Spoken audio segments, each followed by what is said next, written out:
नमस्कार सभी साथियों को। मैं हूं राकेश शर्मा, विहारी का ज्योतिष चैनल से सभी का बहुत बहुत स्वागत और अभिनंदन। आज हम बात करने वाले हैं कि किस ऋतु में आपका जन्म हुआ है।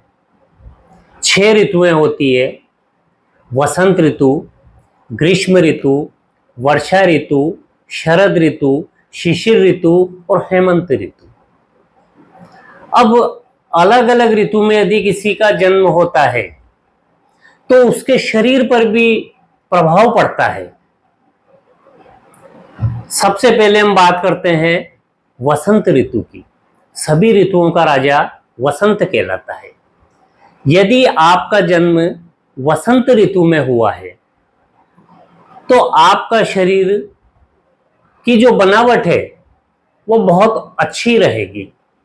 यानी कि शरीर से वसंत ऋतु में जन्म लेने वाले अच्छे होते हैं।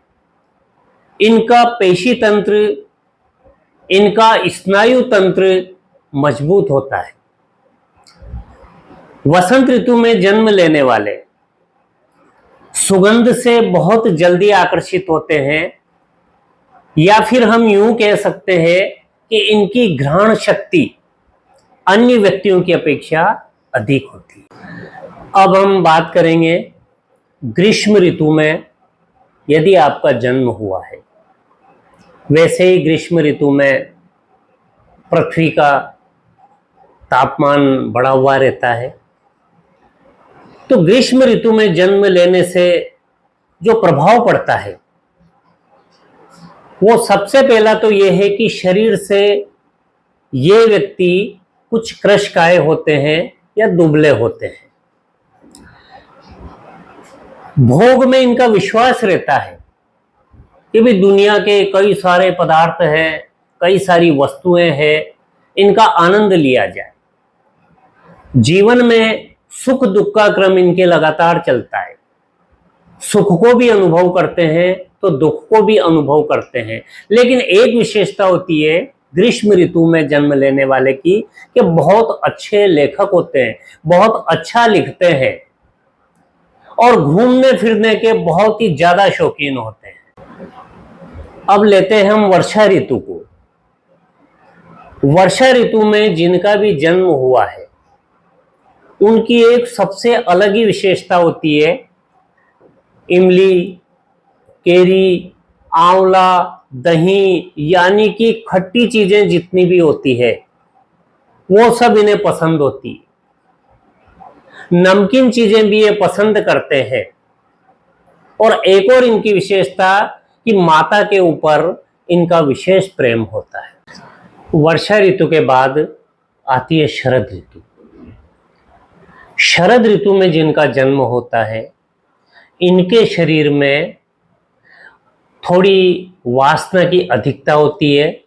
अगर इन्हें जीवन में किसी चीज का शौक लग जाए तो वो उसके पीछे पड़ जाते हैं और आजीवन वो शौक इनके रहता है। धर्म में इनकी बहुत श्रद्धा होती है। और शरद ऋतु में जन्म लेने वाले व्यक्ति नहाने के शौकीन होते हैं।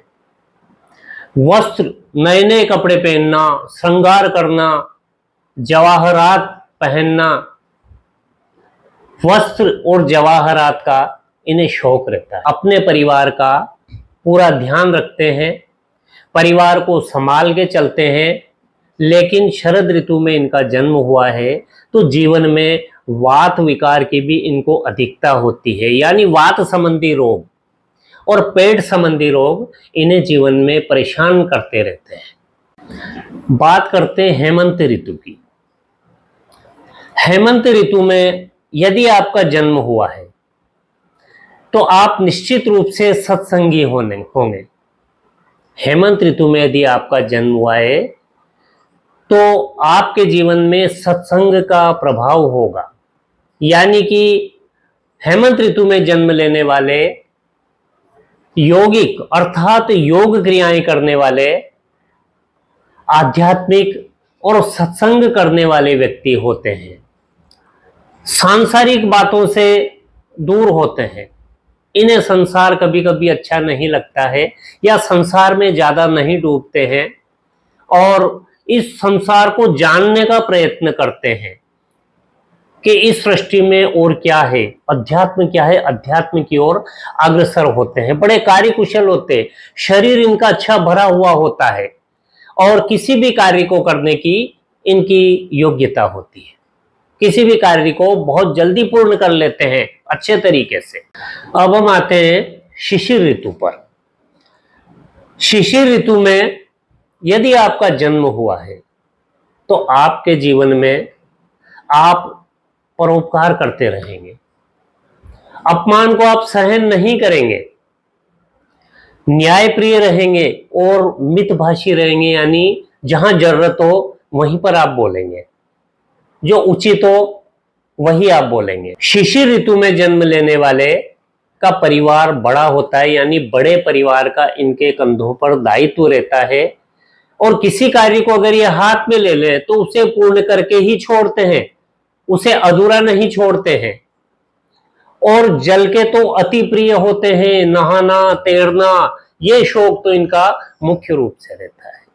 तो साथियों, ये जो 6 ऋतुएं होती है, इन 6 ऋतुओं में जन्म लेने का क्या फलित होता है, अपनी अपनी जन्म तिथि को देख लीजिए, जन्म तारीख को देख लीजिए और उसमें देख लीजिए कि हम कौन सी ऋतु में आते हैं।